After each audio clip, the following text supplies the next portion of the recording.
If you're a true fan of the Castlevania franchise, you know that the video games that inspired two super hit Netflix shows have been long renowned for their personal take on gothic horror and myths. The games don't just deal with its iconic vampires, but also introduce us to a wide range of supernatural creatures, like gargoyles, golems, and minotaurs. Even then, nothing comes remotely close to the night creatures we've seen in Castlevania and Castlevania Nocturne. From their character design to their visually and emotionally complex narrative, I can't help but admire the artistic imagination that was poured in to come up with something so hauntingly beautiful. Now, we know how the Forgemasters of Castlevania were naturally born with the ability, but that was not the case in Nocturne, where we saw Abbot Emmanuel use a special machine to make a horde of night creatures. So, how does this demonic machine work, and what fuels it? Without wasting another moment, let's find out. Before we go into our explanation, we have a very small request. If you like our content, please support us by subscribing to our channel. This is a small click for you, but for us it means a lot. Thank you. Let's begin.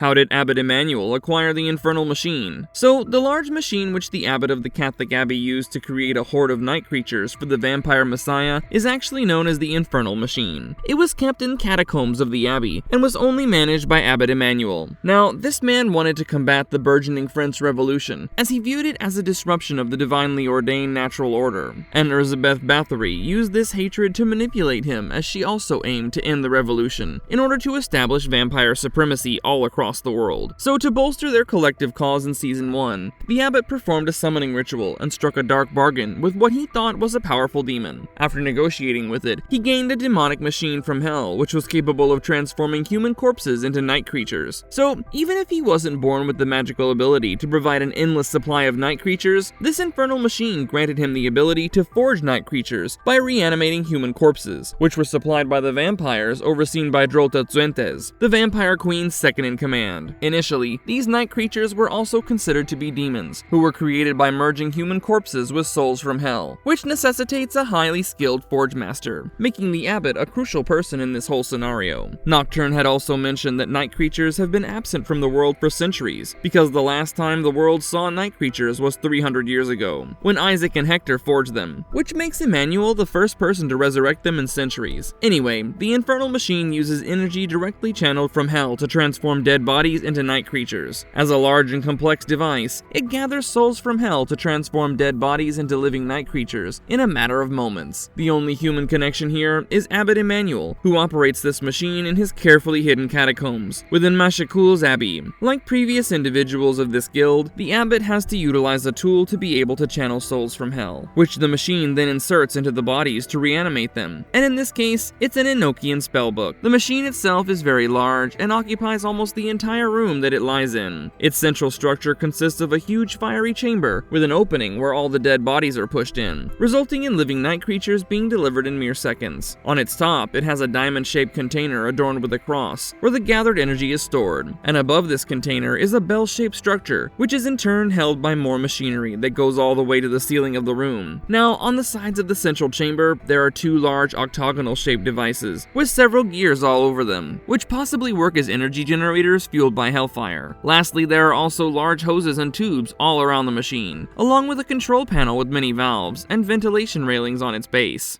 How were the night creatures forged in the Castlevania animated series? In the OG Castlevania series, after the vampire lord Dracula declared a war against all humanity for the unjust execution of his wife, he realized he would need an army to carry on such a mighty enterprise, and came to the conclusion that he would find the soldiers he needed from the pits of hell itself. This is when he turned to Forgemasters named Hector and Isaac, who possessed the knowledge necessary to bring souls back from hell, and used them to create monsters for the Dark Lord's desired army. Hector and Isaac's mastery of the dark arts allowed them to create malevolent creatures and wield powers beyond mortal imagination. The Castlevania animated series further implied that the damned souls in hell undergo transformations into demons as part of their punishment. So, devil Forgemasters used the dead bodies as vessels to house these demon souls in the real world, which ultimately granted them their demonic forms. Sometimes some of these demons even managed to escape hell directly into the world through the infinite corridor. All night creatures in the series were driven by a primal instinct to kill, destroy, and despoil. They were seen seen to feed on meat and blood, but could also subsist on other sources, as opposed to the rest of his vampire generals who saw the Forgemasters as weak men given an undeservingly high rank. Dracula held Hector and Isaac in high regard for their capabilities, even if they were human beings. Eventually, they became invaluable assets in the Dark Lord's brutal campaign, granting him a distinct advantage in battle with an almost limitless supply of powerful soldiers. Their relentless onslaught devastated cities and towns, rendering human defenses nearly futile. Ultimately, humanity's resistance found its champions in Trevor Belmont, Saifa Belnades, and Alucard, Dracula's own son, who rallied against his nightmarish forces while also teaching others how to fight back. Even then, throughout the animated series, Hector and Isaac were the most prominent Devil Forgemasters, who channeled their magic through specific tools, with each having a unique color associated with their powers, red for Isaac and blue for Hector. Now, Hector's forging process involved meticulous reconstruction of dead bodies in a workshop, which was a real time-consuming task. His night creatures often appeared in a zombified state, with some missing body parts, although Hector had the ability to bring the dead back to life with their original bodies, while also being able to create other transmogrified forms. Moreover, his night creatures varied in combat abilities, because some of them resembled their former selves and emitted a strange light blue glow from their eyes. Compared to that, when we talk about Isaac's forging process, it was swift, efficient, and far more precise, as he used a ritualistic dagger to transform living beings almost instantly into night creatures. Isaac primarily worked with living bodies, and unlike Hector, he could revive bodies that were too decayed. Although his night creatures were far more menacing, aggressive, and powerful, which you could deduce by the devilish red glow in their eyes. According to Isaac, the art of being a Forgemaster was a skill that took many years to master. Like their game counterparts, a Forgemaster's knowledge and expertise extended beyond the magic of devil forging to encompass the concept of magic in general. In particular, necromancy, alchemy, spiritual metaphysics, magical items, arsenal, weapon crafting, and more were a huge part of it, as shown by Hector in particular throughout the series, most prominently in Season 4. Moreover, he also emphasized the fact that vampires could not become Forgemasters, because the art requires a certain human connection. As Isaac explained, Hell was populated by humans who went against the will of God, and through the hands of a Forgemaster, God lifted them out of Hell in order to serve their penance on Earth as soldiers. But according to Hector, the magic needed to be channeled through an object of some kind in order for it to work. He describes it to be the same way as breath needs to be channeled through a flute in order to make music. However, every random object will not work here, as the tool must be forged from scratch, and it must be forged in a very particular way. Otherwise, the magic won't fuel the energy needed to pull a soul from hell to create a night creature. If you remember, it took Hector several weeks to craft a new hammer for himself. Plus, the tool has to be the kind of object that the Forgemaster feels most comfortable with, which is why Hector used a hammer and Isaac used a dagger. In the whole forging process seen in the Castlevania animated series, Hector and Isaac's respective methods seem to be fundamentally different. While Hector used surgical tools to prepare the bodies before reanimating them, Isaac was only seen using his dagger and magic to forcibly transform a person or body directly into a night creature. Additionally, while Hector was seen bringing a dead priest back to life, complete with the priest's holy knowledge and powers, Isaac is said to be pulling the souls of former humans turned demons out of the underworld and into fresh new bodies. When a night creature was forged, it was seen to be loyal and obedient only to the Forgemaster who created it, as opposed to whatever the hell we saw in Nocturne. However, Lenore was able to bypass this rule by putting a magic ring on Hector's finger and tricking him into swearing loyalty to her. So, as long as Hector wore the ring, any night creatures he created would be loyal to whomever wore the counterpart rings, which were worn by Lenore and her sisters. This entire process appeared to be similar to necromancy on the surface, but Hector had also explained to Godbrand that interpreting the whole thing so fundamentally misses the point, because the goal of forging was to create living beings. To him, the night creatures he made were not dead, as they were creating life from death here. Moreover, it was also mentioned that these night creatures were species in hiding who could increase their numbers in nature without the help of Forgemasters, whether through reproduction or through spontaneous creation with the help of wild magic. Also, the Forgemaster can choose the morphology of the night creature during the creation process, including their size or features. This is seen when Isaac deliberately creates a gargantuan night creature to fight the magician's mind-controlled slaves.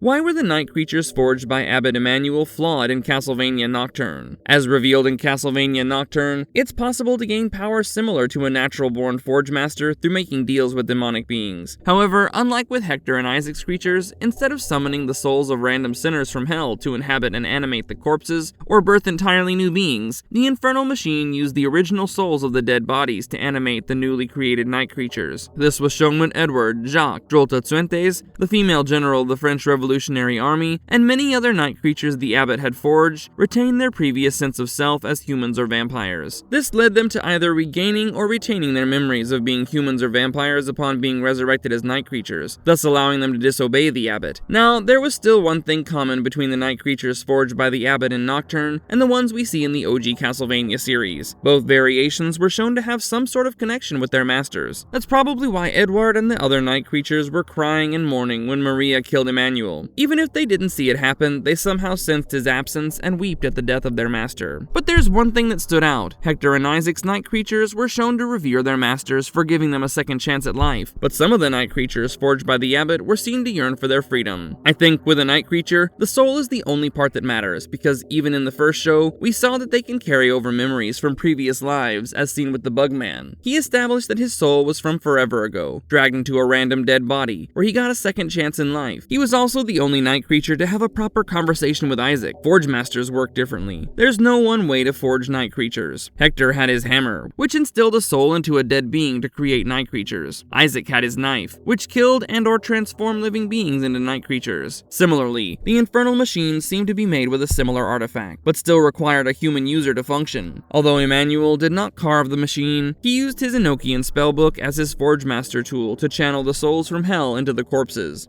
Plus, you should also know that the machine he used could never be destroyed and could only be sent back to hell by opening a portal to it. It's definitely easier, evolved, and more automated as compared to what we saw Isaac and Hector do 300 years ago. Maybe that's why the night creatures that the Abbot made were not perfect, as they started to show signs of having retained some of their humanity. Not just that, at the end, after the death of the Abbot in Season 2, Edward uses his music as a freedom of speech, and invokes a similar yearning to be free in his other fellow night creatures. Even if they were led into the battle by Drolta's night creature form, most of the other night creatures broke free from their protocol and began to fight their enforcers for freedom. Moreover, at the end, we realize that the Abbot was never really a Forgemaster. He was just a man who sold his soul to the devil, or in this case, as Ulrich said to Mephistopheles, in order to outsource the Infernal machine from hell, as it would help create his night creature horde. When pressed by Elizabeth, he was himself not sure how the machine truly worked, as it was really the main thing doing the forging. So it stands to reason that the night creatures who retained their souls may not have had complete loyalty to him. And even if he did make a pact with the devil to turn dead humans into night creatures with the help of the Enochian book, it's possible that the Infernal machine does not particularly pull a soul out of hell to put it into a human body. It rather used the soul to inherit the body all along, meaning that the more night creatures the Abbot made, the higher soul count Mephistopheles or Old Man Coyote would have in the bank. And I believe this difference is the reason why Edward was still himself. Moreover, every night creature who had a strong sense of individuality as a human being was not easy for the Abbot to control, simply because he was not a real Forgemaster. Think of it like this: Hector and Isaac were true artists, but the Abbot was just using a proxy AI art program to do his art. So according to this theory, the machine was doing all the work and he had absolutely zero contribution to how the night creatures looked or behaved, thus resulting in less control, less precision, and less refinement. And the final example of his hellish creation is Drolta, the first vampire to ever go through the forging process. Emmanuel had no idea what the result would be of Drolta's transformation, and was himself petrified to see the results. She came out of that Infernal machine with her own agency, and a much more superior power upgrade. So in a way, the Abbot was nothing more than the human connection needed to run the machine, with the help of the Enochian spellbook. That's why when he died, his soul also got pulled down by the sinister shadow, into an abysmal hell. What an irony, a man of the cloth trying to barter a deal with the devil to eviscerate a godless world. Anyway, that's just my theory on this whole ambiguity regarding the forging process shown in Castlevania Nocturne. What do you guys think about it? Let us know in the comment box below. If you liked our content, don't forget to leave a like and subscribe to us if you haven't already. Have a good one and be safe. Thanks everyone.